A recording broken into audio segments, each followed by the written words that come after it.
Hi hello नमस्कार family. तर आजच्या व्लॉगची सुरुवात होत आहे आपल्या गणपती बाप्पांपासून। तर मायरा इथे गणपती बाप्पांची आरती करण्यासाठी तयारी करत होती आणि माझी बाकीची कामं सुद्धा चाललेली होती। तर इथे बघा मायराने आरती लावलेली आहे आणि हे मोबाईलवरती आरती लावणार होते कारण ती पूर्ण आरती त्यामध्ये म्हटली जाते त्यामुळे। तर असे आहेत आमचे गणपती बाप्पा। तर यावर्षी कुठलंही डेकोरेशन मी गणपती बाप्पांसाठी केलं नाही। त्याचं कारण मानस, मी प्रयत्न केला होता डेकोरेशन करण्याचा पण मानसनी कुठलीही तयारी व्यवस्थित करू दिली नाही। जे काही लावलं ते ओढून काढत होता त्यामुळे हे म्हटले की पुढच्या वर्षी ह्याच्यापेक्षा छान करूया। यावर्षी असू दे, मानस लहान आहे, त्याला अजून काही कळत नाही। तर इथे मी नाश्त्याची तयारी केलेली आहे। सर्वांसाठी नाश्ता मला बनवायचा होता। रात्री मी उडीद डाळ भिजायला टाकली होती आणि ती सकाळी लवकर उठून वाटली सुद्धा आणि आता बनवते मी उडीद डाळीचे वडे। हे सर्वांना आमच्या घरामध्ये खूप आवडतात, स्पेशली मायरा आणि मानसला। उडीद वडे असतील तर ह्या दोघांचं जेवण झाल्यासारखंच होतं, म्हणजे दुसरं काही ते पूर्ण दिवस खात नाहीत। जर वडे असतील तर मग वड्यांचंच त्यांना सारखं सारखं मला दिवसा बनवून द्यावे लागतात, जसे संपतील तसे गरम गरम करून द्यावे लागतात। तर अशा पद्धतीने आमचा नाश्ता बनलेला आहे आणि त्याचबरोबर मी चहा सुद्धा बऱ्याच वेळचा बनवून ठेवलेला आहे, पण कुणी सुद्धा चहा घेण्यासाठी आलं नव्हतं। मग इथे बघा अशा पद्धतीने वडे बनवलेले आहेत, खूप छान झालेले आहेत, क्रिस्पी सुद्धा आणि ते फुगलेले सुद्धा आहेत। तर मी खूप वेळ झाला म्हणून पाहायला गेले की हे काय करतायत बघूया म्हटलं, कारण चहा सुद्धा घ्यायला आले नाहीत बराच वेळचा आवाज देऊन सुद्धा। तर त्यांचं चाललं होतं कपड्यांना इस्त्री करायला, कारण बाकीच्या सर्व कामांमुळे मला त्यांचे कपडे प्रेस करून ठेवायला जमत नाही, पूर्ण दिवस खूप काम असतं। आणि आदल्या दिवशी मी किराणा आणला होता के-मार्टवरनं आणि तोच किराणा इथे मायरा सर्व डब्यांमध्ये भरतीये, कारण तिला असं काही काही करायला खूप आवडतं। आणि मी सुद्धा म्हटलं माझं काम थोडंसं हलकं होईल तर चला करते तर करू द्या म्हणून बघा तिनं सगळे डब्यांमध्ये जे काही संपलं होतं ते सगळं पॅकेट खोलून सगळे ज्या त्या डब्यांमध्ये ठेवले, मसाले वगैरे सगळं वेगळं वेगळं करून तिनं ठेवलं। आणि असं थोडंसं तिनं काम करू लागलं की मला खूप मदत होते, कारण मदतीला दुसरं कुणीही नाही आणि पूर्ण दिवस मानसच्या मागे असं धावावं लागतं ना की आराम करायला सुद्धा वेळ भेटत नाही। आणि कामं तर काय वाढलेलीच असतात, त्यानं एक नाही तर दुसरं काम वाढवूनच ठेवलेलं असतं, पूर्ण दिवस त्याच्या मागे पळावं लागतं काम करण्यासाठी। ह्या सगळ्या चिल्लर पार्टीने मिळून मला हा बेड हलवू लागले।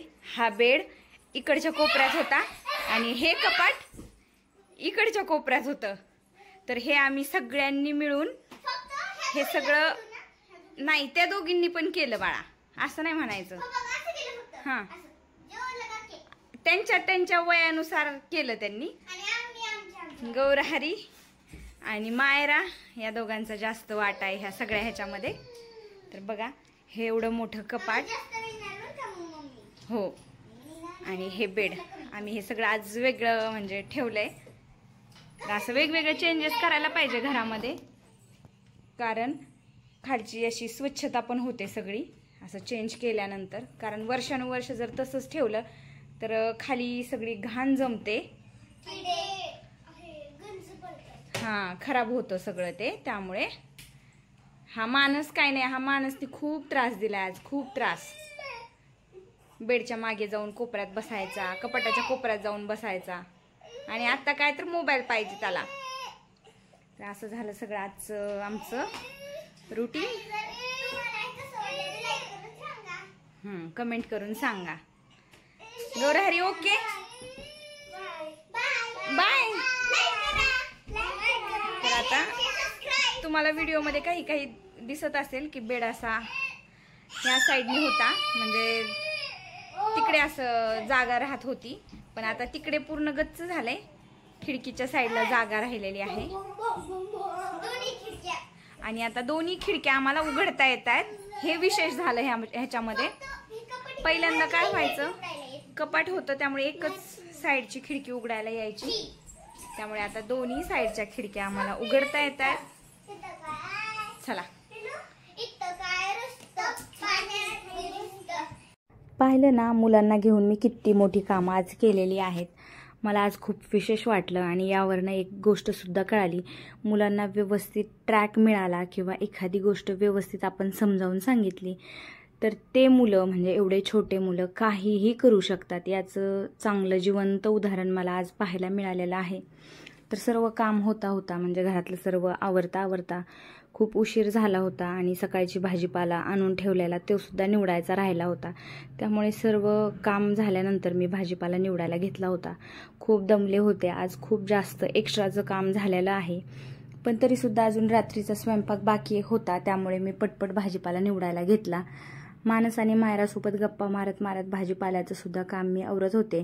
तर हा भाजीपाला सकाळी आणलेला आहे, तरीसुद्धा किती खराब भाजीपाला आहे तुम्ही पाहू शकता.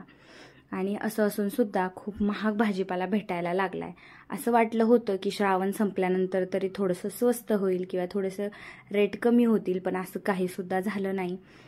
ही एवढीशी कोथिंबीर 40 रुपयाची की 50 रुपयाची भेटली आणि तरीसुद्धा ती जवळपास सडण्याच्याच प्रक्रियेमध्ये आलेली आहे. तर बघा, असं सर्व शहरामध्ये एवढं महाग सगळं भेटतं, पण आता विलाज नसतो. खाण्याच्या पुढे म्हणजे काय सुचत नाही असं म्हणतात, तर ते आणावंच लागतं. तर बघा, अशा पद्धतीने आजचा व्लॉग होता. तुम्हाला कसा वाटला ते कमेंटमध्ये नक्की सांगा. आणि एक गोष्ट महत्त्वाची सांगते मी, मला कमेंट करायला अजिबातसुद्धा विसरत जाऊ नका, कारण तुमच्या कमेंटमुळे किंवा तुमच्या जे काही प्रतिक्रिया असतील त्यावरती मला व्हिडिओ बनवायला अजून जास्त उत्साह येतो. त्यामुळे कमेंट करायला अजिबात विसरू नका आणि तुमच्या कमेंटला रिप्लाय द्यायला सुद्धा मला खूप छान वाटतं, सिरियसली सांगते. तर चला, आता मला अजून स्वयंपाकसुद्धा बाकी आहे, तर हा व्हिडिओ मी इथेच एंड करते. भेटूया आपण एका नवीन व्हिडिओमध्ये नवीन टॉपिकसहित. तोपर्यंत सर्वांनी खुश राहा, आनंदी राहा आणि सर्वात महत्त्वाचं, आपले ब्लॉग पाहत राहा. आपले व्हिडिओ जर आवडत असतील तर आपल्या फॅमिली फ्रेंडमध्ये शेअर करायला अजिबातसुद्धा विसरू नका. चला, bye bye, take care, love you all. भेटूया आपण नवीन व्हिडिओमध्ये.